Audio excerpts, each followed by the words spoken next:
এক যুবতীর চিকিৎসার জন্য সাহায্যের হাত বাড়ালেন সমাজসেবী দেবাশিস সর্দার।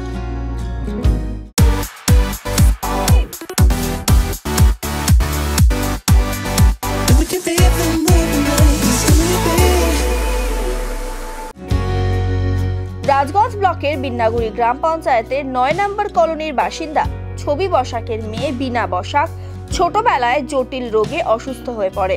চোখের সমস্যা দেখা দেয় তার। বর্তমানে একটি চোখে দেখতে পায় না সে। এদিন ছবি বসাক জানান, মেয়ে ছোটবেলায় অসুস্থ হয়ে পড়ে। সেই সময় থেকে তার চোখের সমস্যা দেখা দেয়। চোখের সমস্যার কারণে বিয়ে দিতে পারছি না।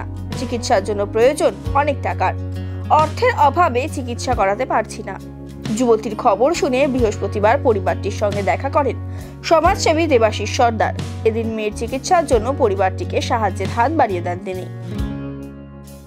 আমার মেয়ের জ্বর ছিল, চোখ উঠছিল, তারপরে হাম উঠছিল। এই থেকে অনেক বছর ভোগার পরে 12 বছর যখন বয়স হলো তখন অপারেশন করছে। দেখতে পারে না, চোখে অসুবিধা, চোখে ব্যথা করে, মাথা ব্যথা করে, শরীর খারাপ করে। উনি বিছানার থেকে উঠতে পারে না। ডাক্তার বলছে, দেখাইছিল তো বলছিল 35,000 টাকা লাগবে। সামর্থ্য তো নাই। এখন দেখি যদি সবাই মিলে সাহায্য করে, হেল্প করে, তাহলে মেয়েটার চোখটা যদি লাগাইতে পারি, পাথরের চোখটা মানে সৌন্দর্যটা, ওর তো ভবিষ্যৎ আছে, বিয়ে শাদী আছে। আমাকে তো সাহায্য তুলে বিয়ে শাদী দিতে হবে। এখন এক বাড়িতে রান্নার কাজ করে, উপায় নাই, কি করবো বলতে দিচ্ছি।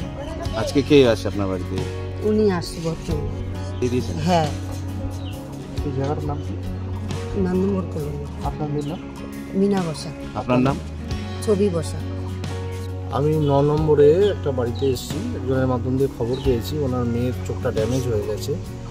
তা ওনারা খুবই দুস্থ ফ্যামিলি, তো সেই জন্য আমি একটু যতটুকু পেরেছি আমি সহযোগিতার হাত বাড়িয়ে দিয়েছি ওনাদের হাতে, আমাদের হিউম্যান রাইটের তরফ থেকে।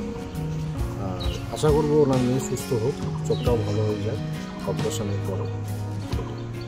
তো যদি মানুষ মানে ওনাদের সহযোগিতা করে, সেটা আমি একবার বলছি, প্রত্যেক মানুষ একটু সহযোগিতার হাত যাতে বাড়িয়ে দেন, উনি তাহলে একটু ওনার ভালো।